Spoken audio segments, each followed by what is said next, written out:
He was rejected from every American college. So he sailed across the ocean and became America's first black doctor. His name was James Mcune Smith. Born into the crushing reality of 1813 New York City, Smith was the son of a self-emancipated woman who understood that in a world of chains, the mind must be free. According to records from the African Free School in Manhattan, Smith was a prodigy, a student whose intellect outpaced his peers regardless of race. But when he reached the age to enter medical school, he encountered a wall of white supremacy that seemed impenetrable.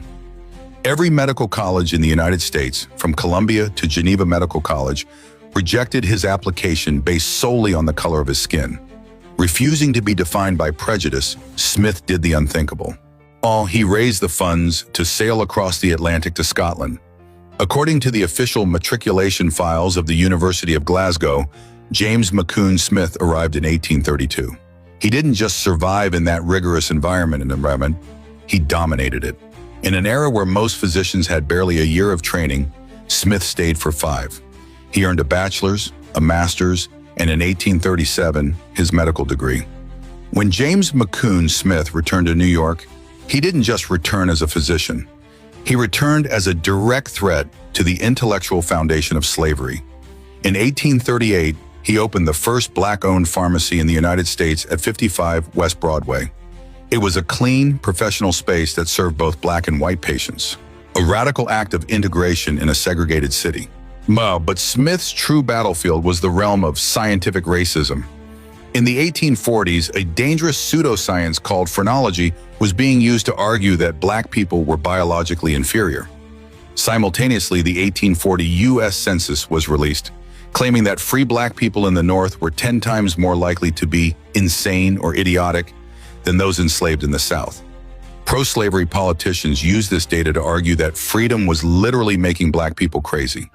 According to research published in the Journal of the National Medical Association, Smith used his medical training to conduct a forensic audit of that census. He exposed the fact that the government had counted white patients in northern mental hospitals as black to skew the results.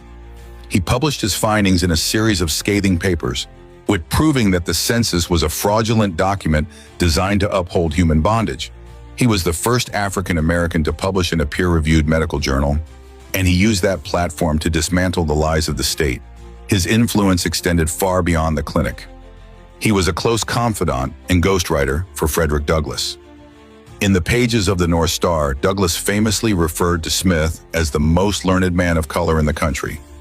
Together, they didn't just talk about freedom, they plotted it.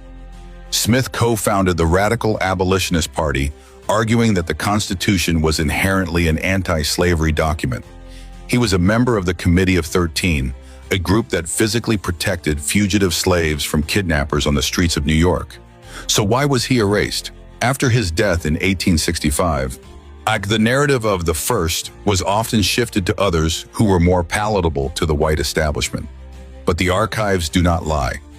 James Mcune Smith was a man who understood that truth is the only cure for the sickness of racism.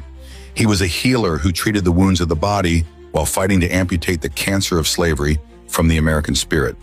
We have to ask ourselves, why are we still fighting the same pseudoscience and rigged statistics today?